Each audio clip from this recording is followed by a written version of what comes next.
ආයුබෝවන් කියලා පිළිගන්නා ශ්‍රී ලංකා ක්‍රීඩා ලෝලි ඔබ සියලු දෙනාම 2025 IPL තරගාවලියේ දෙවන ක්වොලිෆයර් තරගයේ මුම්බයි ඉන්දියන්ස් කණ්ඩායම සහ පංජාබ් කිංස් කණ්ඩායම අතර අහමදාබාදයේදී අද පැවතුණා.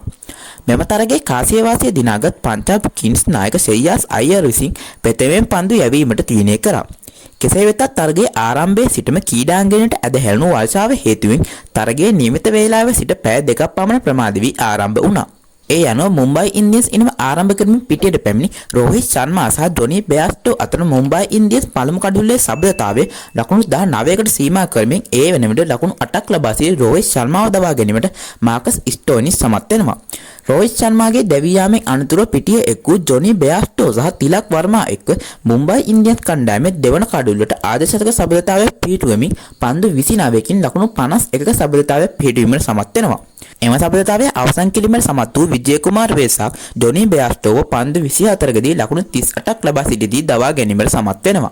ජොනි බෙයාස්ටෝගේ දැවී යාමෙන් අනතුරුව තිලක් වර්මා සමග පිටියේ එක් වූ සූර්යකුමාර් යාදව් මුම්බයි ඉන්දියන්ස් කණ්ඩායමේ තුන්වන කඩුල්ලට පන්දු 42කින් වේගවත් ලකුණු 72ක සබඳතාවයක් ගොඩනගා මුම්බයි ඉන්දියන්ස් ඉනිම ශක්තිමත් කිරීමට කටයුතු කරනවා.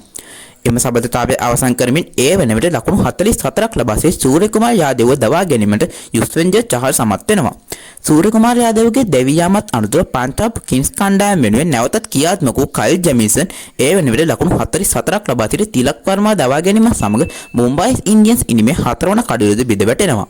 මුම්බයි ඉන්දියන්ස් ඉනිම කඩුළු 4ක් දැවී ලකුණු 142ක් ලෙස දැක්වෙන මොහොතක නමන් දීර් සමගින් පිටියේ එක් වූ හර්දික් පාණ්ඩ්‍යා සහ රාජ් බාවා එක්ක මුම්බයි ඉන්දියන්ස් ඉනිම ලකුණු 200 සීමාවෙන් එපිටට රැගෙන යාමට කටයුතු කරා. ඔවුන් එක්ක අවසන් පන්දුවර පහ තුළදී පංජාබ් කිංස් පන්දු යවන්නන්ගෙන් ලකුණු 57ක ලකුණු ප්‍රමාණයක් උදුරා ගැනීමට සමත් වුණා.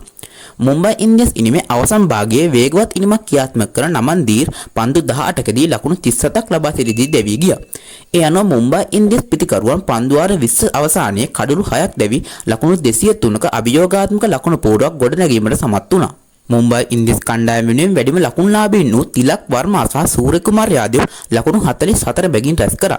ඊට අමතරව ජොනි බෙයාස්ටෝ ලකුණු 38ක් සහ නමන් දීර් ලකුණු 37ක් රැස් කරා.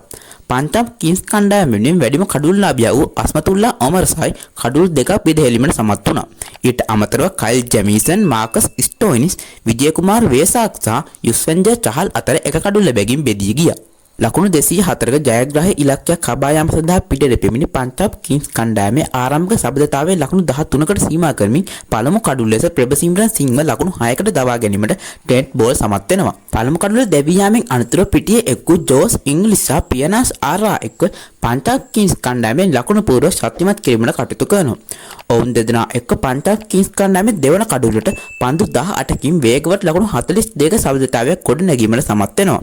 මෙම සබඳතාවයේ අතරතුර ජෝස් ඉංග්‍රීසි විසින් ජස්ප්‍රීත් බුම්රා විසින් යොමු කර පස්වන පන්දු වාරයට ලකුණු 20ක් ලබා ගැනීම කාගේත් අවධානයට ලක් වුණා.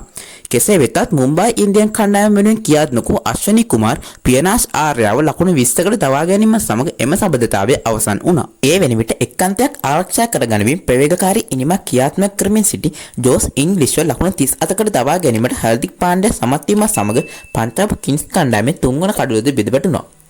ලකුණු 72කට කඩුළු 3ක් බෙද වැට ඇති මොහොතක පිටියේ එක් වූ නායක ශ්‍රේයාස් අයියර් සහ නෙහාර් වදීරා එක්ක කඩා වැටෙමින් තිබූ පංජාබ් කිංස් ඉනිම ශක්තිමත් කිරීමට කටයුතු කරා. ඔවුන් දෙදෙනා එක්ක පංජාබ් කිංස් කණ්ඩායමේ හතරවන කඩුල්ලට පන්දු 47කින් වේගවත් ලකුණු 84ක සබඳතාවයක් පිහිටුවීමට සමත් වුණා. එම සබඳතාවය අවසන් කිරීමට නැවතත් මුම්බයි ඉන්දියන්ස් කණ්ඩායම වෙනුවෙන් ක්‍රියාත්මක වූ අශ්වනි කුමාර් නෙහාර් වදීරාව ලකුණු 48කට දවා ගැනීමට සමත් වුණා. නෙහාර් වදීරාගේ දැවී යාමෙන් අනතුරුව ශ්‍රේයාස් අයියර් මාකස් ස්ටෝයිනිස් සහ ශශාංක් සිං සමග එක්ක පංජාබ් කිංස් කණ්ඩායම ජයග්‍රහණය කරා රැගෙන ගියා. ඒ අනුව පංජාබ් කිංස් කණ්ඩායම පන්දුවර 19ක් අවසානයේ කඩුළු 5ක් දැවී ලකුණු 207ක් රැස් කර ගනිමින් ජයග්‍රාහී ලකුණු 204 සීමාව අභිභවා ගියා. පංජාබ් කිංස් කණ්ඩායමේ ජයග්‍රහණය මම්පෙත් විවර කර ශ්‍රේයාස් අයියර් පන්දු 41කදී වේගවත් ලකුණු 87ක් රැස් කිරීමට සමත් වුණා. ඔහුට අනගි සහායක් ලබා දුන් නෙහාර් වදීරා ලකුණු 48ක් රැස් කිරීමට සමත් වුණා. මුම්බයි ඉන්දියන්ස් කණ්ඩායම වෙනුවෙන් වැඩිම කඩුල්ලාභියා වූ අශ්වනි කුමාර් කඩුල් දෙකක් දවා ගැනීමට සමත් වූ අතර හර්දික් පාණ්ඩ්‍යා සහ ට්‍රෙන්ට් බෝල්ට් හමුවේ එක කඩුල්ලකින් බෙදී ගියා. තරගයේ වීරයා සම්මානයේ විශිෂ්ට එනමක් ක්‍රියාත්මක කර ශ්‍රේයස් අයියර් හට හිමි වුණා. මෙම තරගයේ ජය ගැනීමත් සමග ශ්‍රේයස් අයියර් ප්‍රමුඛ පංජාබ් කිංස් කණ්ඩායම මෙවර IPL අවසන් මහා තරගයට සුදුසුකම් ලැබූ අතර මුම්බයි ඉන්දියන්ස් කණ්ඩායමට තරගාවලියෙන් ඉවත් වීමට සිදු වුණා. ඒ අනුව එළඹෙන ජූනි 3 වෙනිදා පංජාබ් කිංස් කණ්ඩායම රොයල් චැලෙන්ජර්ස් බැංගලෝර කණ්ඩායම සමග මෙවර IPL අවසන් මහා තරගයේදී අහමදාබාදයේදී සටන් වැදීමට නියමිතයි. ඉතින් IPL අවසන් මහා තරගයේ දිනින් දින උණුසුම් වන අලුත් තොරතුරු එසනින් දැනගන්න ඔයත් දැම්ම මගේ channel එක subscribe කරලා bell icon එක click කරලා තියාගන්න. එහෙනම් අදට මං ගිහින් එන්නම්. ඔබ සැමට සුබ දවසක්.